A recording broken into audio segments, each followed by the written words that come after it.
بیماری جو کفار مکہ کے معاشرے میں تھی، انتشار اور ابتلا کی، وہی بیماری ہمارے معاشرے کے اندر ہے کہ ہم نے اپنے اپنے فرقے بنا لیے ہیں، قرآن کو چھوڑ دیا، حدیث کو چھوڑ دیا، اس نے اپنی مولوی کی کتاب پکڑ لی، اس نے اپنی مولوی کی کتاب پکڑ لی، یہ کہتا ہے وہ کافر ہے، وہ کہتا ہے یہ کافر ہے، قرآن و حدیث پڑھنے کے لیے کوئی تیار۔ یہی بیماری کفار مکہ میں تھی، یہی بیماری آج ہمارے معاشرے کے اندر۔ تیسرا بڑا جرم، تیسری بڑی بیماری، تیسرا بڑا مسئلہ جو کفار مکہ میں تھا اور آج کوٹ کوٹ کر ہمارے معاشرے میں بھر دیا گیا ہے، وہ تقلید ہے، باپ دادا کی تقلید، اندھی تقلید۔ اہل جاہلیت کا دین جن اصولوں پر مبنی تھا ان میں سب سے بڑی چیز تقلید، اور یہ اگلے پچھلے سارے کافروں کا سب سے بڑا قاعدہ ہے۔ قرآن حکیم بیان فرماتا ہے وَكَذَلِكَ مَا أَرْسَلْنَا مِن قَبْلِكَ فِي قَرْيَةٍ مِّن نَّذِيرٍ إِلَّا قَالَ مُتْرَفُوهَا إِنَّا وَجَدْنَا آبَاءَنَا عَلَىٰ أُمَّةٍ وَإِنَّا عَلَىٰ آثَارِهِم مُّقْتَدُونَ قَالَ أَوَلَوْ جِئْتُكُم بِأَهْدَىٰ مِمَّا وَجَدتُّمْ عَلَيْهِ آبَاءَكُمْ قَالُوا إِنَّا بِمَا أُرْسِلْتُم بِهِ كَافِرُونَ۔ اسی طرح آپ سے پہلے بھی ہم نے جس بستی کے اندر بھی رسولوں کو بھیجا، ڈرانے والا بھیجا، وہاں کے آسودہ کھاتے پیتے لوگوں نے ان کو یہی جواب دیا، ہم نے اپنے باپ دادا کو ایک دین پر پایا ہے، انہی کے نقشے قدم پہ ہم نے عمل کرنا ہے۔ وہ نبی اگرچہ ان کو کہتے کہ میں تمہارے پاس جو چیز لے کر آیا ہوں وہ تمہارے ماں باپ کی دی ہوئی چیزوں سے افضل اور بہتر ہے، لیکن وہ جواب میں کہتے جو تم لے کر آئے ہو ہم اس کے انکاری ہیں۔ تو تقلید کفار کے معاشرے کا ایک بہت بڑا ستون، بہت بڑی اساس۔ دوسرا مقام قرآن حکیم کا سنیے، مالک عز و جل اعلان فرماتا ہے وَإِذَا قِيلَ لَهُمْ، جب ان سے کہا جائے، ان کفار سے کہا جائے، ان غیر مسلموں سے کہا جائے، ان کو دعوت دی جائے، اس عرب کے معاشرے کا ذکر ہو رہا، جب ان سے کہا جائے اتبعوا ما انزل اللہ، اتباع کرو اس کی جو اللہ نے تم نے اتار دی، قالوا، یہ جواب میں کیا کہتے ہیں بل نتبع ما الفینا علیہ آباءنا، ہم اللہ رسول کی بات ماننے کے لیے تیار نہیں، ہم تو وہ کریں گے جو ہمارے آباء و اجداد نے کیا۔ اولو کان آباؤکم لا یعقلون شیئا ولا یہتدون، قرآن سوال کرتا ہے اگرچہ تمہارے آباء و اجداد بے عقل اور بے ہدایتے ہو تب بھی تم ان کے پیچھے چلو گے۔ یہ کفار مکہ کی بیماری ہے، اور آج اس اندھی تقلید کے اندر ہم مسلمان بھی ڈھونڈے جا رہے ہیں۔ آپ کسی کو سناؤ بھائی قرآن کا یہ فیصلہ ہے، حدیث کا یہ فیصلہ ہے، رسول اللہ صلی اللہ علیہ وسلم کا فرمان کیوں ہے؟ اچھا آپ ہمیں حدیثیں سناتے ہو، ہمارے بچوں کو نہیں پتا تھا، ہمارے بزرگوں کو نہیں پتا تھا، ہمارے مولویوں کو نہیں پتا تھا۔ اللہ میں اللہ کے گھر میں کھڑا آپ کو یہ بات سناتا ہوں، ہمارے اپنے گھر میں ایک مذہبی جماعت کے بہت بڑے بڑے بزرگ آئے، ان سے گفتگو ہوئی، ان سے بتایا گیا کہ آپ کی فلاں فلاں کتاب کے اندر جو آپ لوگوں کو سناتے پڑھاتے ہو، فلاں اعمال کے اندر یہ شرک کی بات ہے، فلاں جگہ پہ یہ شرک ہے، فلاں جگہ پہ یہ شرک ہے۔ انہوں نے جواب میں کیا کہا؟ بزرگوں نے لکھا ہے سوچ اور سمجھ کر لکھا ہوگا، بزرگ غلط نہیں لکھتے، جو بزرگ کہتے ہیں وہ ٹھیک کہتے ہیں۔ اور بہت بڑی مصیبت کیا ہے، ہمارے معاشرے میں تقلید ماں باپ کی جاتی ہے ان مسائل میں، صرف دین کے مسئلے میں۔ کیا خیال ہے دنیا کے مسئلے میں ماں باپ کی بات مانتے ہو؟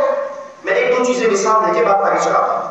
ایک شخص کا باپ ڈاکیا ہو، ڈاک رکھنے والا، اور وہ شخص ڈاکٹر بن جائے، اس سے کوئی کہے تیرا باپ تو ڈاکیا تھا، تو بابا کی تقلید کیوں نہیں کرتا؟ تو ڈاکیا بندی کیوں نہیں ہوا؟ تو ڈاکٹر کیوں بن گیا؟ وہ کہے گا بے وقوف، میرا باپ انڈر میٹرک تھا، انڈر میٹرک کو تو ڈاکیا ہی بندی کیا جائے گا، اور میں نے MBBS کر لیا، میں نے تخصص حاصل کر لیا فلاں فیلڈ میں، اور میں ڈاکٹر بن گیا۔ اسے کہو بھائی یہاں تقلید کیوں نہیں کرتے باپ کی؟ باپ کہتا ہے بیٹا پوری کے گھر رشتہ کر لے، اور اس کی آنکھ لڑی ہوئی ہے چچا کے گھر میں، کہتا ہے باہر زندگی میں نے گزارنی ہے، آپ نے زندگی تو میں نے گزارنی، تو پوری کے گھر مجھے رشتہ منظور نہیں، میں نے تو چچا کے گھر کرنی۔ تو اب اس سے کوئی پوچھے کہ بھائی باپ کی تقلید کیوں نہیں کرتا؟ باپ کہتا ہے بیٹا یہ ٹی وی، یہ ٹیپ، یہ ڈرامے ہیں، چھوڑ ان کو، گندگی ہے۔ باپ کو دنیا بڑی ترقی کر چکی ہے، آپ کو کیا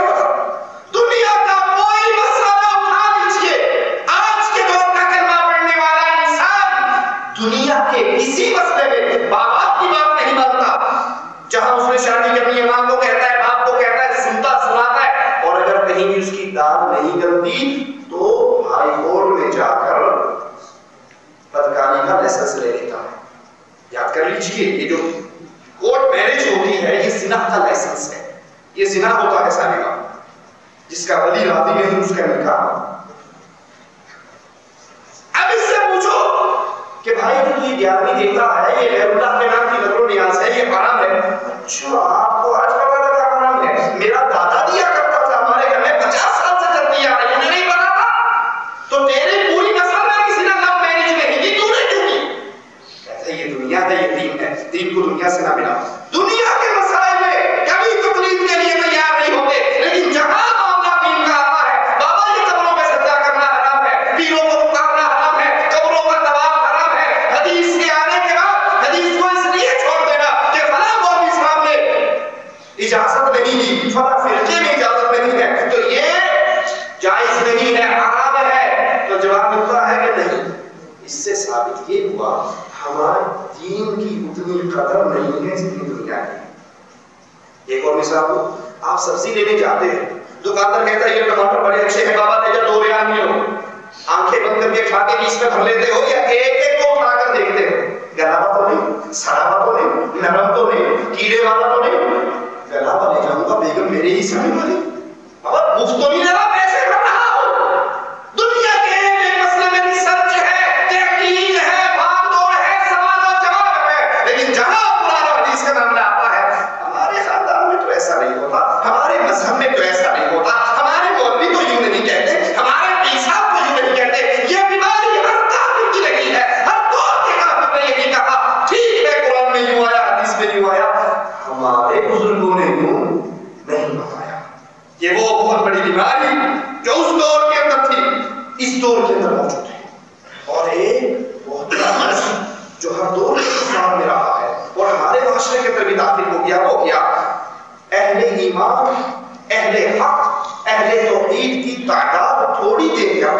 لوگ کیا سمجھتے ہیں ابھی یہ تو آٹے میں نمک ہے کہ آٹے میں نمک ہے تھوڑے سے لوگ ہیں. یہ تھوڑے سے کہا وہاں اتنی دنیا ہے قبروں پہ اتنی دنیا جا رہی ہے میلوں پہ اتنی دنیا جا رہی ہے ڈرائیور پہ اتنی دنیا اکٹھی ہو رہی ہے فلاں جگہ پہ یہ اتنے لوگ اور تم انگلیوں میں گنے جا سکتے ہو. تو اہل حق تھوڑے کوئی اس کو ماننے کے لیے تیار کسی دور کے کافر نے تسلیم نہیں کیا. کہتے ہیں تھوڑے سے لوگ ہیں اکثریت حق پہ ہو گئی. ٹھیک ہے ہمارے شیخ اور شخص نے کہا کہ دیکھو اگر یہ بزرگ سچے نہ ہوتے یہ قبروں والے اولیاء سچے نہ ہوتے ان کی قبروں پہ عرس لگنا سچا نہ ہوتا تو ایک ایک عرس میں 10-10 ہزار کا مجمع نہیں 1-1 لاکھ کا مجمع ہوتا. یہ ان کی کرامت ہے. میرے شیخ ولی الدین شاہ واشتی رحمۃ اللہ علیہ کو کسی نے یہ کہا تو شیخ صاحب نے بڑا پیارا جواب دیا. اس نے کہا بھلے آدمی یہ جو اندر پڑا ہے یہ اس کی کرامت نہیں بلکہ یہ عرس و میلے پر جو چھوکریاں بن ٹنگی آتی ہیں یہ ان کی کرامت ہے. آپ کسی قبر کے عرس میں پیر لگا دو کوئی عورت نہیں جائے گی کوئی مرد بھی نہیں آئے گا. وہاں کوئی سلام کرنے آتی ہے اور کوئی اس کو سلام کرنے آتا. تو اہل حق کو ہمیشہ تھوڑا سمجھ کر ان کو اہل باطل قرار دیا گیا. قرآن بیان کرتا ہے اس کی تفصیل وَإِن تُطِعْ أَكْثَرَ مَن فِي الْأَرْضِ يُضِلُّوكَ عَن سَبِيلِ اللَّهِ. اے نبی اگر زمین میں اکثریت کی آپ پیچھے لگو گے تو یہ آپ کو گمراہ کر دیں گے. دنیا میں زیادہ اکثریت ہمیشہ گمراہ لوگوں کی ہوتی ہے. اور یہ جو کہتے ہیں نا یہ تو آٹے میں نمک ہے اسے کو بھائی تو بغیر نمک کے سالن کھا کر دکھا. نمک نہیں ہوگا تو بیگم کے منہ پہ پلیٹ مارتا اس میں نمک نہیں ڈال سکتے. نمک کے ساتھ ہی سارے سالن کا مزہ. نمک نہ ہو تو کوئی کھانے کے لیے تیار. یہ اہل توحید ہے تو دنیا قائم ہے اور جب اہل توحید نہیں ہوگے دنیا نہیں رہے گی. رسول اللہ صلی اللہ علیہ وسلم نے فرمایا جب تک اس دنیا پر کوئی شخص اللہ اللہ کہنے والا حقیقی توحید کو سمجھنے والا رہے گا دنیا قائم رہے گی. اور شریر دلیل لوگ جب اس دھرتی میں رہ جائیں گے اہل ایمان کو اٹھا دیا جائے گا. ان شریروں پر اللہ قیامت کو قائم کرے گا. قرآن حکیم اعلان کرتا إِن يَتَّبِعُونَ إِلَّا الظَّنَّ وَإِنْ هُمْ إِلَّا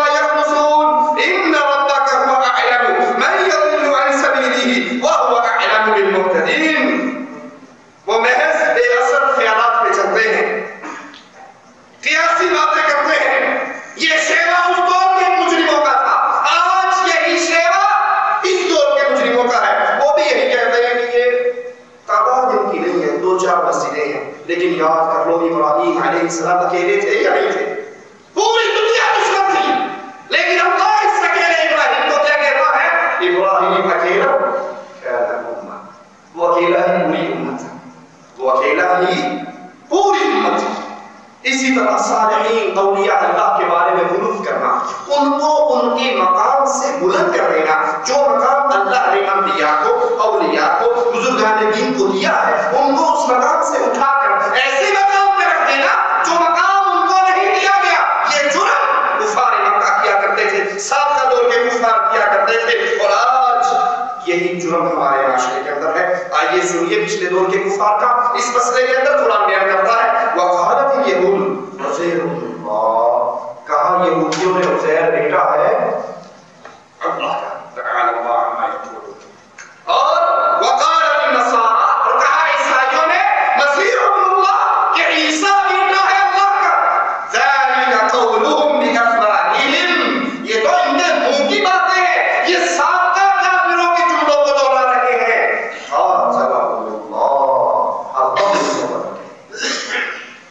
دوسرا مقام سنیے قرآن حکیم کا.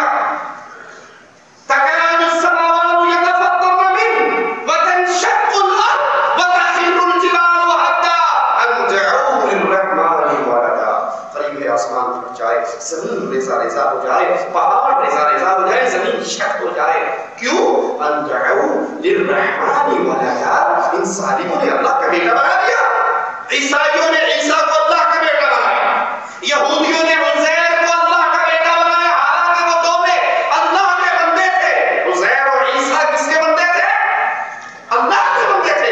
ان ظالموں نے ان اولیاء انبیاء کو اٹھایا، اتنا بلند کیا کہ رسول اللہ صلی اللہ علیہ وسلم فرماتے ہیں لا تطرونی کما اطرت النصارى عیسیٰ، مجھے ایسے نہ بڑھانا جیسے عیسائیوں نے عیسیٰ ابن مریم کو بڑھا دیا. عیسیٰ اللہ کے بندے تھے، ظالموں نے اس اللہ کے بندے کو اللہ کا بیٹا بنا. یہ اس دور کے کفار کا طریقہ تھا. وہ اولیاء انبیاء کی شان میں اس طرح غلو کرتے تھے. کیا خیال ہے یہ بیماری ہمارے معاشرے میں ہے یا نہیں؟ انڈیا پاکستان والوں، آزان سے پہلے آپ نے کبھی نہیں سنا الصلاۃ والسلام علیکہ یا نور من نور اللہ؟